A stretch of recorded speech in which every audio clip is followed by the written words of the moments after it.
റോഡിലൂടെയാണാടാ cycle ഓടിക്കുന്നേ. നല്ല മനുഷ്യൻ. ഇയാള് വേഗം ചത്താൽ മതിയായിരുന്നു. കഴിഞ്ഞ തവണ ഞാൻ തന്ന കൊലപാതകത്തിന്റെ ഫീച്ചർ ഈ ലക്കത്തിൽ പോലും വന്നിട്ടില്ല. നിന്റെ തലയ്ക്ക് വല്ല അസുഖം. പിന്നെ എന്താ അതിന്റെ അർത്ഥം? നീ ആരെ സ്നേഹിക്കുന്നു? ഇവിടുത്തെ ദേവിയെ അങ്ങനെ ചിന്തിക്കാൻ പോലും പാടില്ല.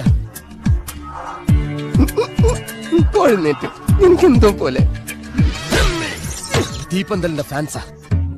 ആരും കഴിക്കല്ലേ? വായി വെച്ച് കഴിക്കാൻ കൊള്ളില്ല. കാശ് കൊടുക്കുന്ന സാധനമല്ലേ ഇത്? ചോദിക്കണമല്ലോ. തന്റെ മാനേജറെ വിളിക്ക്.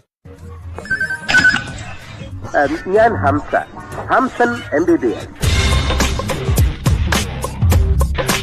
ആ പൈസക്കാരൻ നിക്കറിട്ടാൽ അത് ബർമൂഡയാകും. ഈ പാവപ്പെട്ടവൻ നിക്കറിട്ടാൽ അത് വള്ളി ട്രൗസറ്. കോടീശ്വരന്മാരെ ഇങ്ങനെ ശല്യം ചെയ്യരുത് പ്ലീസ്. ബസ് സ്റ്റാൻഡ്, ചന്ത, റെയിൽവേ സ്റ്റേഷൻ എന്നിവിടങ്ങളിൽ ഞാൻ പോകാറില്ല. കോടീശ്വരൻ കണ്ണിൽ കണ്ടാൽ ഹംസ മുതലാളി എന്ന് വിളിക്കും. പൊയ്ക്കോ, എങ്ങോട്ടെങ്കിലും പൊയ്ക്കോ. ഞാൻ പോവൂല.